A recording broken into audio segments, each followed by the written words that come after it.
অলিম্পিকৰ পৰা অসমৰ বাবে আহিল প্ৰথমটো ভাল খবৰ। কোৱাৰ্টাৰ ফাইনেললৈ উন্নীত হ'ল লাভলীনা বৰগোহাঁই। পেৰিছ অলিম্পিকত আজি লাভলীনাৰ খেল। লাভলীনাক আপুনিও জনাওক শুভেচ্ছা।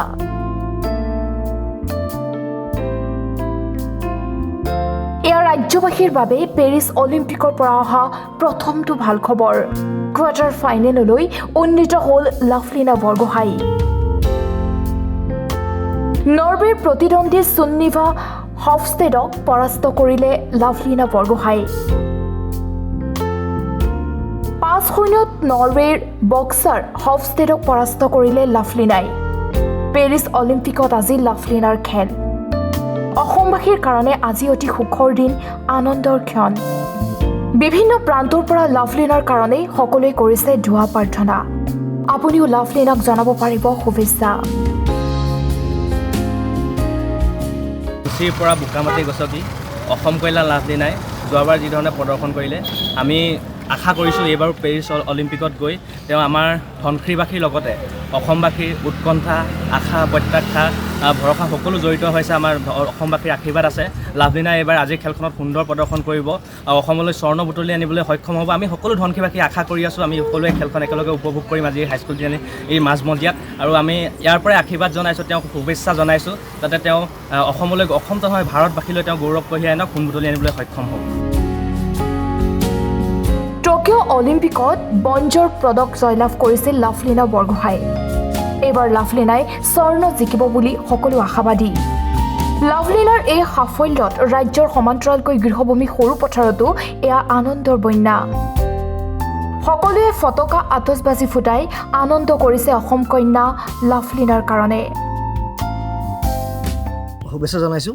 আজি লাভলীনা ৰাউণ্ড অফ 16 প্ৰিলিমছৰ অৱতীৰ্ণ হ'ব আৰু লাভলীনাৰ বিপক্ষে যি আছে বক্সাৰ, নৰৱেৰ বক্সাৰ আছে সুন্নিভা হফষ্টেড।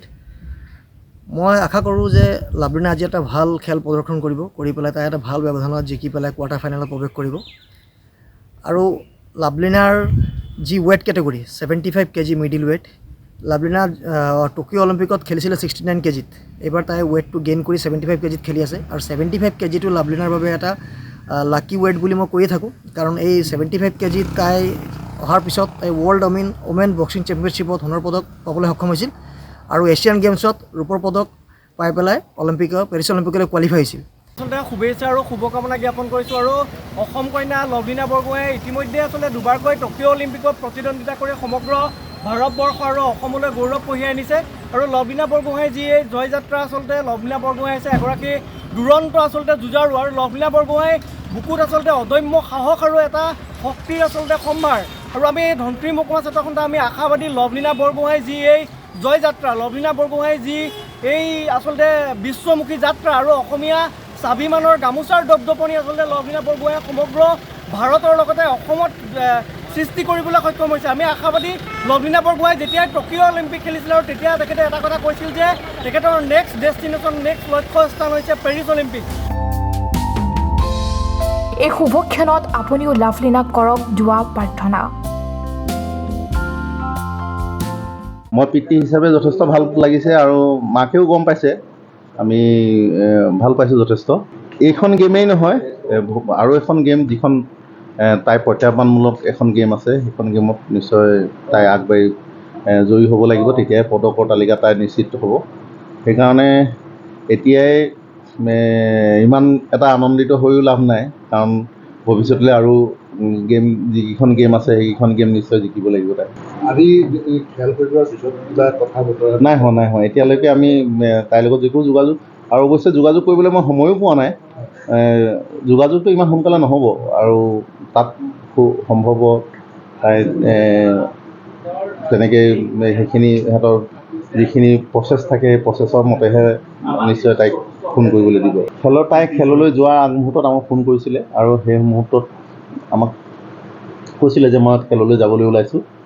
আৰু আমি কৈছোঁ ভালকৈ খেলিবি, তই যিখিনি জান, যিমানখিনি শিকিছ সেইখিনি 100% দিবি আৰু ফলাফলটো নিৰ্ভৰ নকৰি, ফলাফল ভাল খেলিবি, নিশ্চয় ভাল ৰিজাল্ট পাবি। সৰুপথাৰৰ পৰা দিবাকৰ বৰাৰ ৰিপৰ্ট, টাইম 8।